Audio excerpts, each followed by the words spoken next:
Peça por gentileza. Programa Nosso Direito em Ação hoje vai falar sobre um tema muito importante. Vamos falar sobre a questão da violência contra a mulher. Pandemia, uma série de transições, uma série de mudanças na sociedade e esse tema é bem recorrente, acontece todos os dias. Uma situação que acontece na vida de muitos brasileiros e em todo o mundo. De acordo com o levantamento, uma em cada 4 mulheres brasileiras acima de 16 anos, ou seja, cerca de 17 milhões de mulheres afirmam ter sofrido alguma forma de violência durante a pandemia do Covid-19. E essa situação é recorrente, ainda 5 em cada 10 brasileiros apontam ter presenciado alguma situação de violência doméstica. Para falar sobre esse tema e o cidadão entender muito mais o que seria a chamada violência doméstica e o que fazer para evitar, nós recebemos hoje a doutora Fabiola Sucasas, promotora de justiça do Ministério Público de São Paulo. Como vai, doutora? Olá, Leopoldo, muito prazer estar aqui com você nesse programa Nosso Direito em Ação. Muito obrigada pelo convite de participar aqui.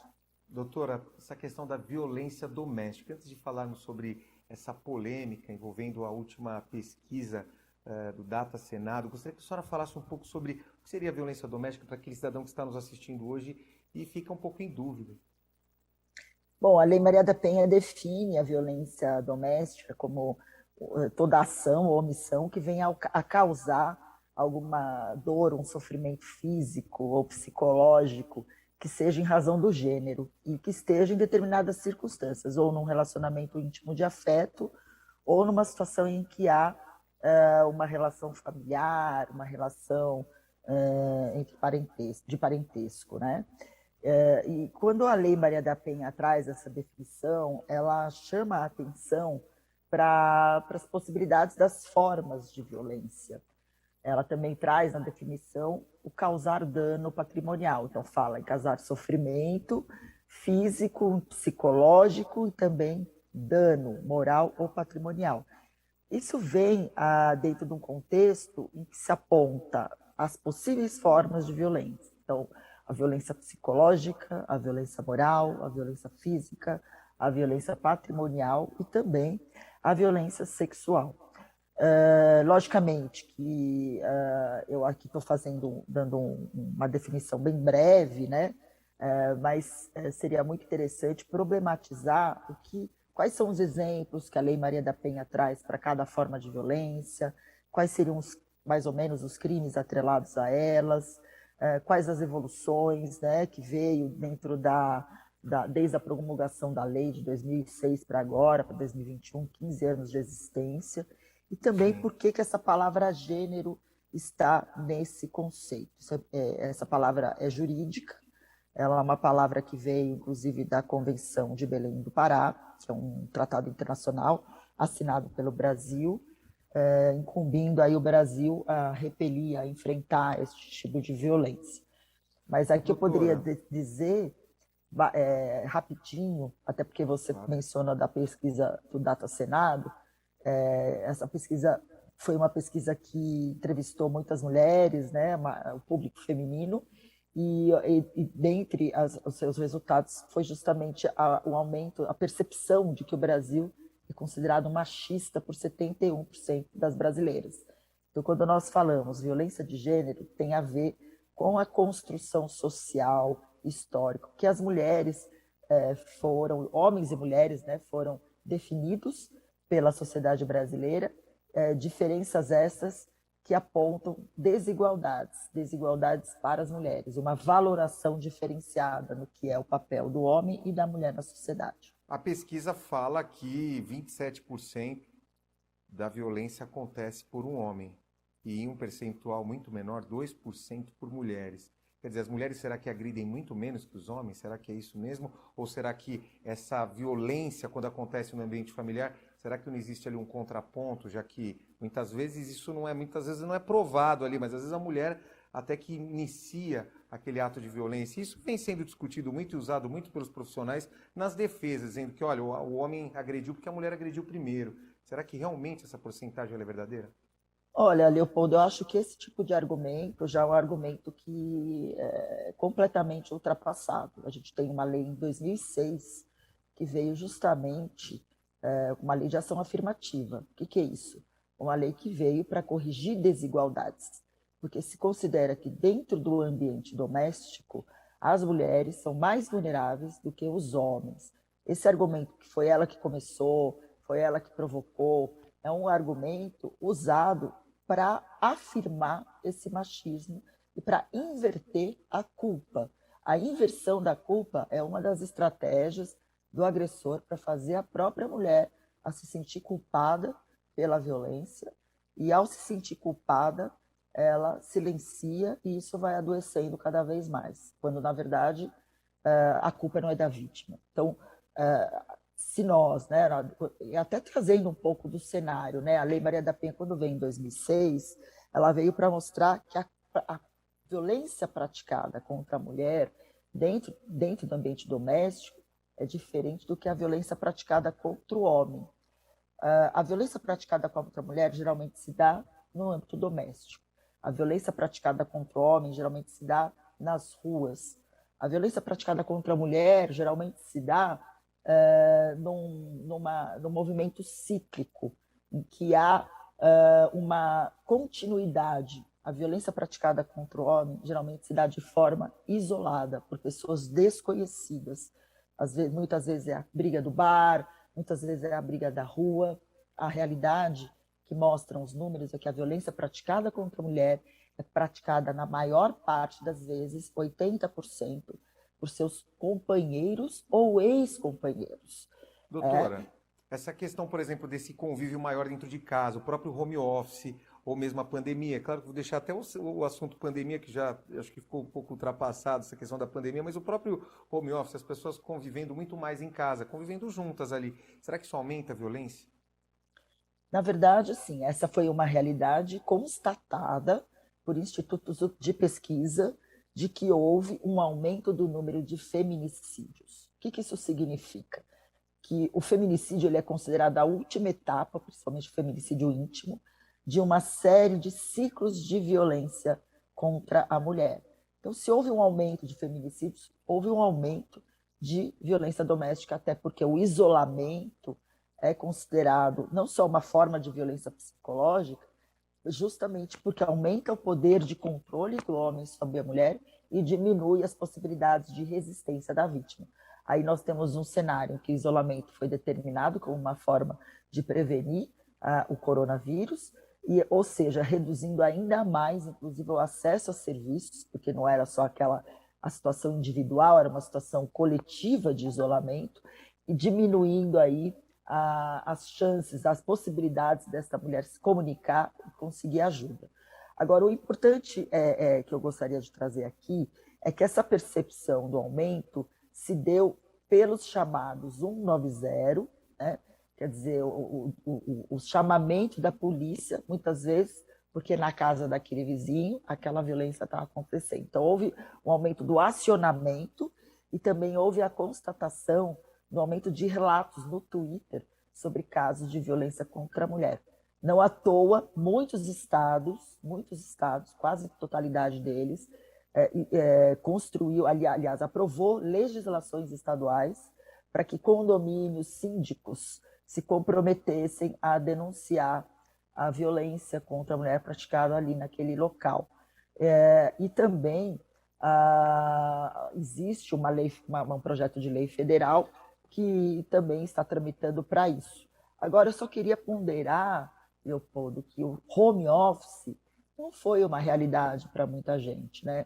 Muita gente ficou desempregada, muitas mulheres que trabalhavam um emprego informal, né, ficaram desempregadas, sem subsídio, ou vamos dizer também que muitas mulheres não deixaram de trabalhar, né? Nós temos aí muitas mulheres que continuaram a exercer o seu papel de empregada doméstica, garantindo o isolamento dos outros. Nós temos casos de muitas enfermeiras, né? Se a gente for pensar no público que ficou na linha de frente da saúde, muitas mulheres ali, como enfermeiras, tendo aquele trabalho. Mas o que eu posso dizer é o seguinte, que foi uma série de coisas. Então, o desemprego, o próprio fato de aumentar a carga em relação aos cuidados com os filhos, aos cuidados com os mais vulneráveis, também foi um fator que aumentou o tensionamento, a maior carga de trabalho das mulheres e um tensionamento das relações dentro de casa. Doutora, para quem está em casa, só para entender, claro, violência doméstica, ambiente familiar e a internet, as redes sociais, Instagram, essas redes todas, quer dizer, o Ministério Público vem recebendo muitas denúncias e isso pode ser equiparado à violência doméstica, quer dizer, a mulher em casa, o homem em uma outra casa, mas essa relação tecnológica hoje, essa evolução trazida pela sociedade da informação, isso traz um repensar e é caso de violência doméstica? Se a violência for praticada por meio da internet, sim, ela pode ser considerada.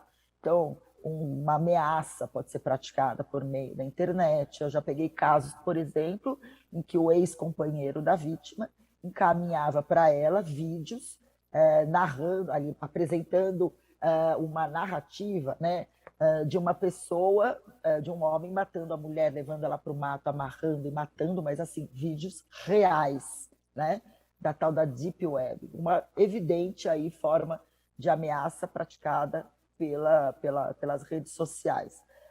E esse ano de 2021 foi, inclusive, aprovada uma lei criminalizando a prática da perseguição obsessiva, o stalking, né? E essa perseguição também ela pode ser praticada pela internet, quer dizer, aquela pessoa que liga um monte de vezes, que incomoda o trabalho daquela mulher, que atemoriza, que muitas vezes até o assédio, existe um assédio praticado por meio dessas redes. Então, o que a Lei Maria faz? A Lei Maria da Penha faz? Ela não diferencia, né, se o crime é praticado pela internet ou fora da internet. Quando ela fala doméstica, é que ela fala, sim, pode ser uma violência praticada dentro de casa, mas pode ser uma violência praticada nas relações domésticas. Não exige coabitação, né? Não exige que seja apenas um vínculo marital, um vínculo de conjugalidade. Sim. Não necessariamente é um delito praticado pode ser praticado por outras pessoas da família, né? Não necessariamente numa relação íntima de afeto, mas também uma relação íntima de afeto. Então, é uma violência que pode ser praticada tanto online quanto offline, mas que seja dentro daquelas situações da Lei Maria da Penha, que haja uma situação de uma relação íntima de afeto ou uma relação de parentalidade ou uma relação familiar. Importante é dizer também, Leopoldo, que essa lei ela também se aplica a relações homoafetivas, né? Então não importa se o casal é um casal de lésbica, assim é possível que a lei seja aplicada. O que a lei exige é que a vítima, né, seja mulher, é isso que ela exige. O autor pode ser tanto homem quanto mulher. Você até fez aquela pergunta se mulheres podem praticar violência doméstica. Podem praticar violência doméstica, mas a realidade é que mais homens praticam.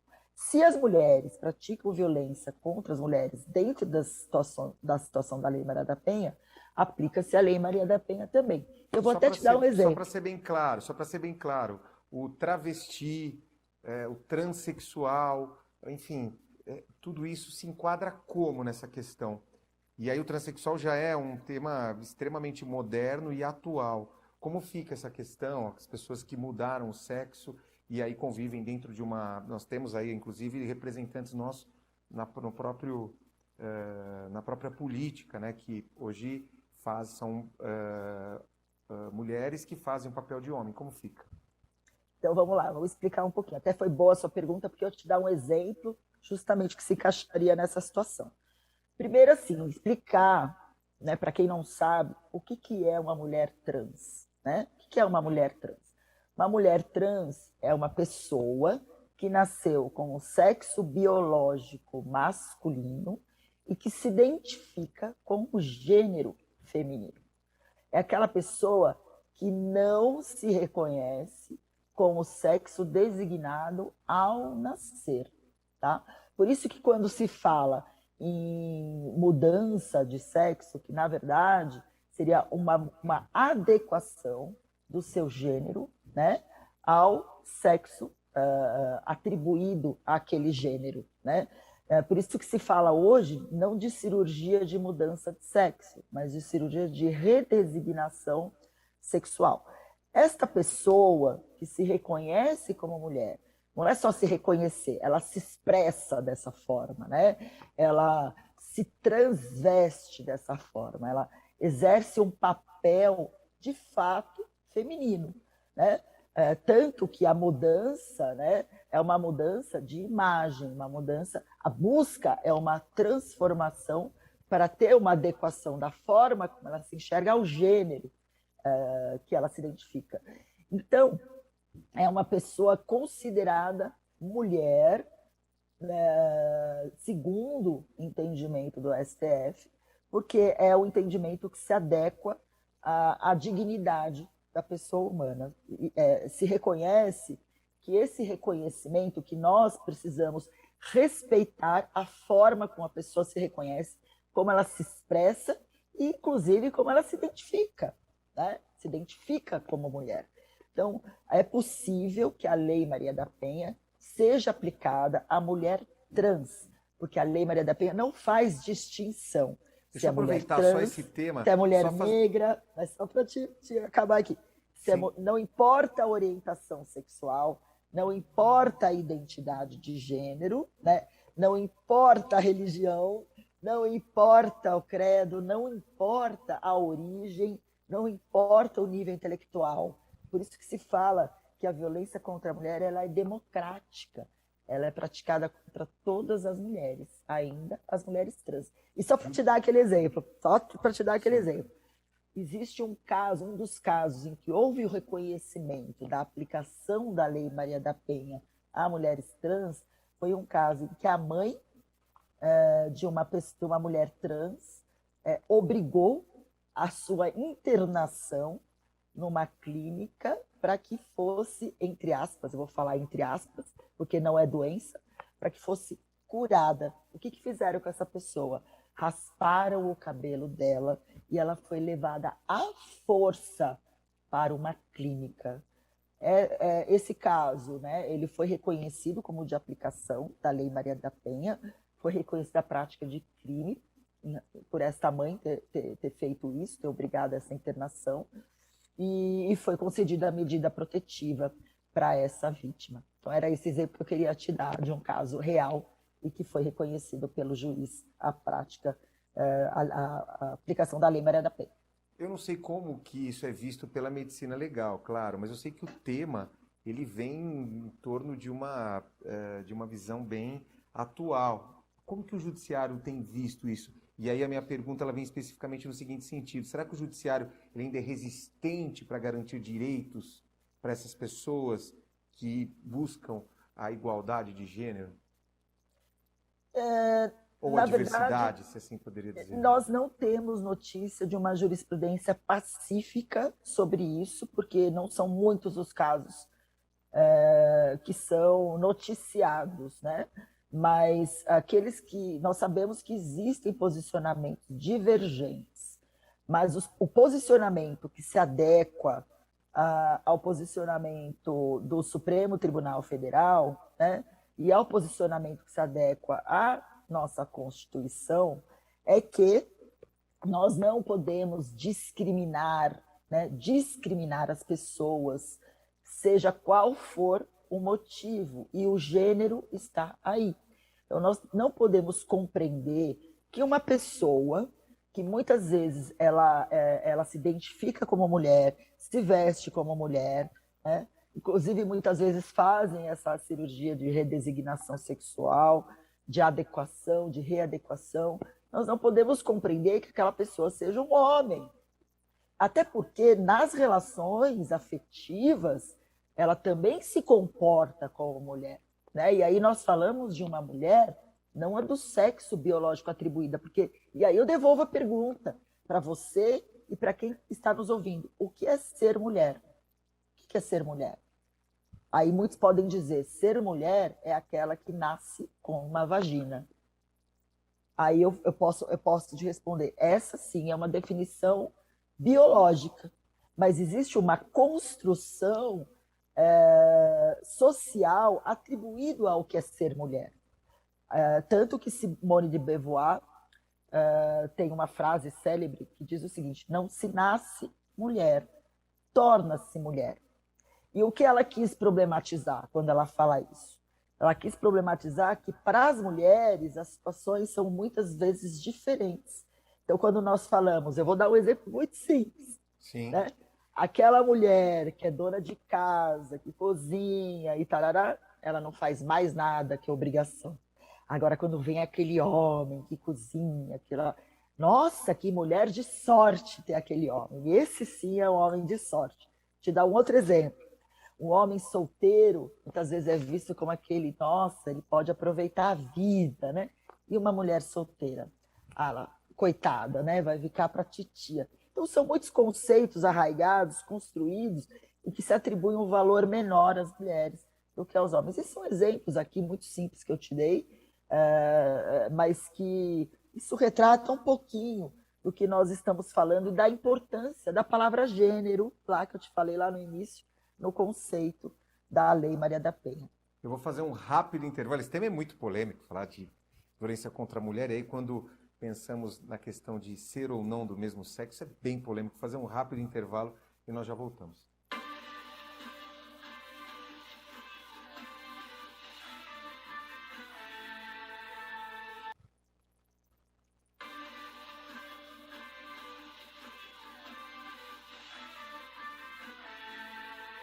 Voltamos, hoje falamos sobre violência doméstica com a doutora Fabíola Sucasa. A doutora Fabíola é promotora de justiça do Ministério Público de São Paulo, é membro auxiliar da presidência do Conselho Nacional do Ministério Público, gestora suplente do projeto Respeito e Diversidade do CNMP, titular da Promotoria de Enfrentamento de Violência Doméstica do Ministério Público, é mestrando em Direitos Humanos, enfim, o currículo dispensa comentários. Eu fico muito tranquilo em conversar com a doutora Fabíola, porque assim, quando eu penso em perguntar sobre algo específico da lei, ela já traz com muita propriedade, né? Porque já está muito acostumada a falar sobre o assunto. Mas pensando nessa questão, doutora Fabíola, essa questão das mulheres, como que elas podem entender os sintomas de violência ou entender os sinais de violência nos homens, já que os homens, em sua maioria, são aqueles que mais cometem violência doméstica,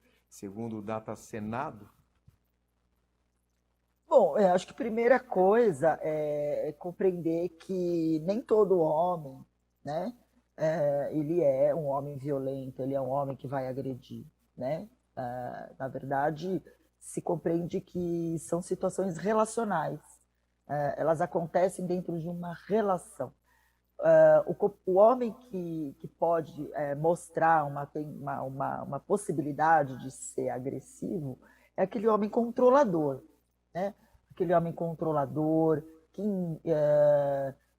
inicia um Ciumento. relacionamento querendo impedir que aquela pessoa tenha liberdade. A gente vai falar aqui quando começa a controlar os seus amigos, quando começa a controlar os lugares que ela vai, a roupa que ela usa, né? Muitas vezes é visto como um ato de cuidado, né? Às vezes é visto como um ato de preocupação, ciúmes, muitas vezes é visto como um valor, né? Não como um alerta, né? Então é preciso compreender que existe um ciúme que pode ser algo dentro de um limite razoável, mas aquele que limita a outra pessoa naquilo que ela faz, né? Aquele controle sobre o celular, isso já é um sinal que aquele homem pode ser, sim, um homem que venha a tornar aquele relacionamento abusivo, A né? senhora acha que esse aumento ele vem do medo? O medo ele é um fator crescente ou é isso que incentiva o crescimento da violência doméstica? O medo? Não, na verdade, assim, existem fatores, né, dentro de um relacionamento abusivo que as mulheres, por que que elas não denunciam? Por que que elas ficam em silêncio, né? Então, o medo é considerado um dos fatores. E, obviamente, o silêncio, ele é um perigo para as mulheres. Por quê que ele é um perigo para as mulheres e ele é um instrumento para o agressor, né? A violência, o tipo a violência doméstica, ela é reconhecida como uma violência que acontece em ciclos. Quando se fala em um relacionamento abusivo, se fala em um relacionamento que acontece de forma reiterada, né? Então, eu vou dar um exemplo, vou explicar um pouco o que é esse ciclo da violência. É um relacionamento abusivo marcado por aquele momento em que há uma tensão, um momento em que a relação ela se mostra marcada por um controle daquele homem sobre ela, um ciúme, como eu falei aqueles exemplos para você. Às vezes é um forte teor de violência política, humilhações, xingamentos, controle, é o que nós chamamos de início da tensão. Essa tensão ela evolui, o que nós chamamos de explosão da tensão, quando ela vem e se coloca em algo mais visível, geralmente ocorrem as lesões corporais, os socos, quando ela se torna mais explícita. E depois vem a fase da lua de mel, em que o agressor pede desculpas, diz que não vai mais praticar aquilo, se arrepende, né? E aí vem novamente a outra fase.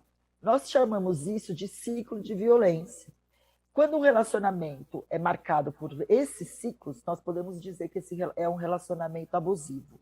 E quando existe um silêncio a denunciar esse relacionamento, esses ciclos, a tendência é que eles se repitam, em que as práticas violentas sejam cada vez mais explícitas e mais efusivas, e quanto mais tempo permanecer nessa situação, mais as consequências para a saúde daquela mulher, mais o risco que ela tem de, eventualmente, o feminicídio. A reiteração da conduta, o histórico da violência, é considerado, inclusive, um fator de risco.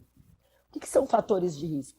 Existe um mapeamento, né, feito por pesquisadores, em que apontam determinadas situações de comportamento dos homens, ou da situação do ambiente, ou das vezes da própria condição de vulnerabilidade da mulher, que indicam maior ou menor probabilidade de um risco para aquela violência se tornar mais grave. E o histórico de violência é um deles. Um outro exemplo, o autor ter descumprido medidas protetivas, né? Não é porque ele descumpriu que pronto, pediu desculpas, ficou tudo bem. Esse, na verdade, é um sinal de alerta que o próximo passo pode ser mais grave. Uma outra, aí vou dar um exemplo de uma circunstância que é considerada um fator de risco: a separação recente. Cerca de 45% dos feminicídios acontecem quando está em fase de separação, quando a mulher pede a separação.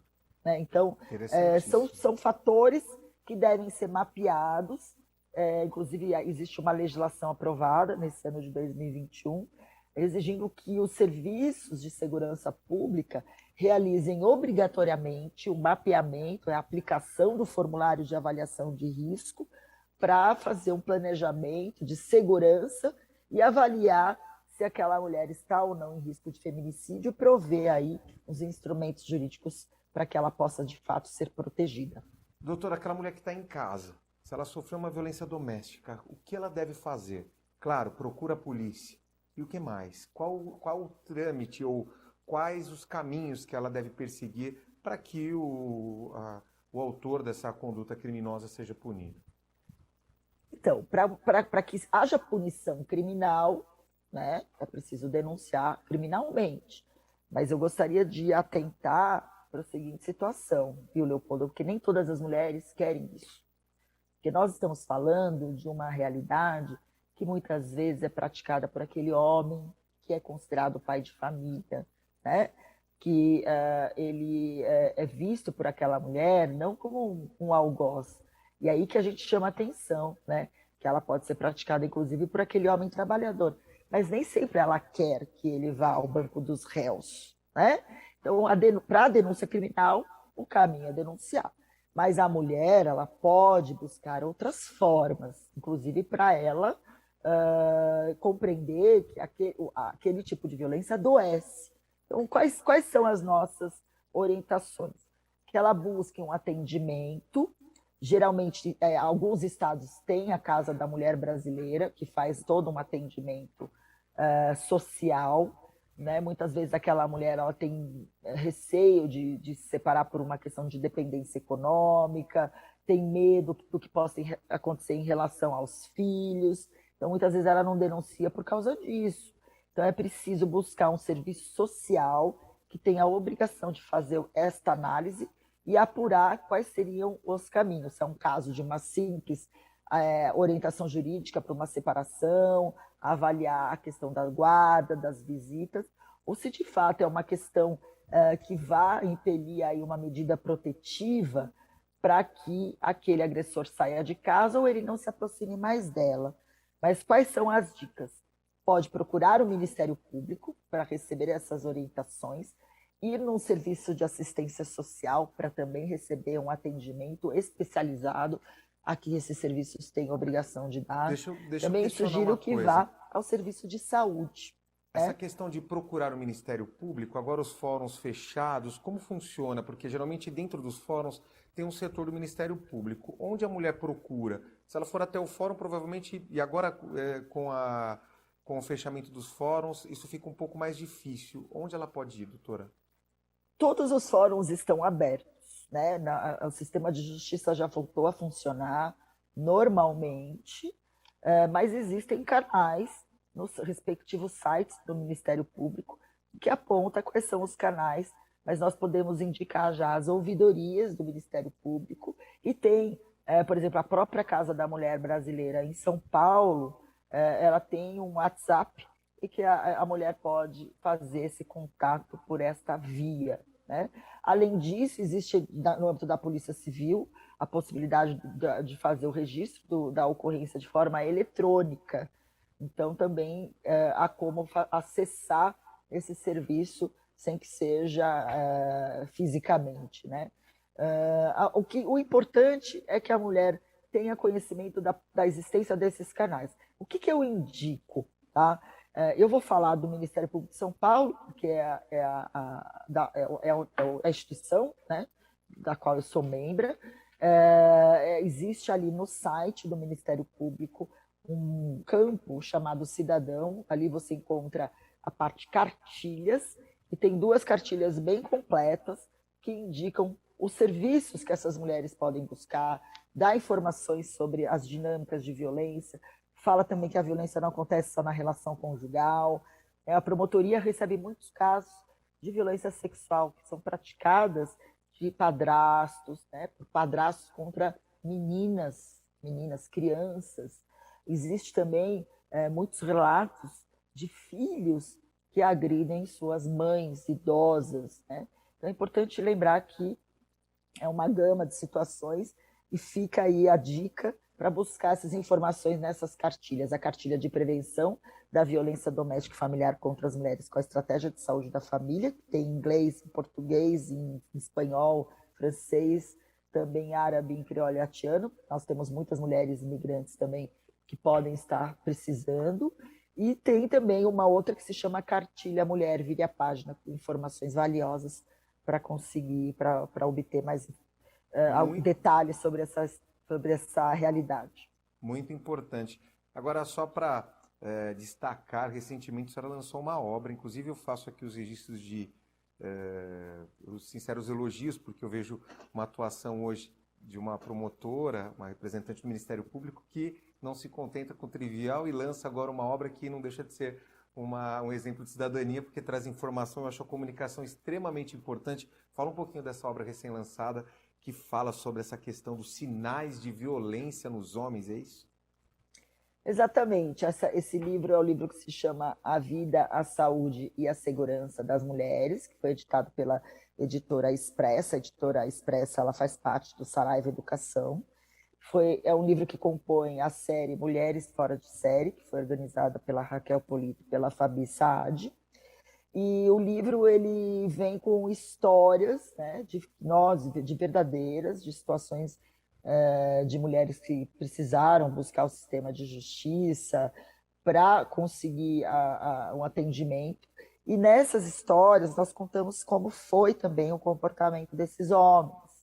Então, quando nós falamos mapear o comportamento dos homens, através dessas histórias é possível detectar como foi que essa violência aconteceu, qual foi o tipo de comportamento dele, teve um controle, qual foi a dinâmica para desembocar numa solicitação de atendimento do Ministério Público. Logicamente, nós falamos muito de machismo, logicamente, nós falamos muito desse comportamento que visa, que mostra, né, que muitas vezes entende aquela mulher como algo que lhe pertence, que no momento que ela pede a separação, ele já sente aí a necessidade de se impor em relação à vontade da mulher, além de uma série de outras situações. Nós abordamos violência contra a mulher idosa, violência contra as meninas, violência contra as mulheres lésbicas. Nós também falamos de violência sexual, de violência sexual que acontece dentro de uma relação conjugal, né? Nós falamos de várias situações em que podem aí, de uma forma bem didática, mostrar quais são os alertas, né?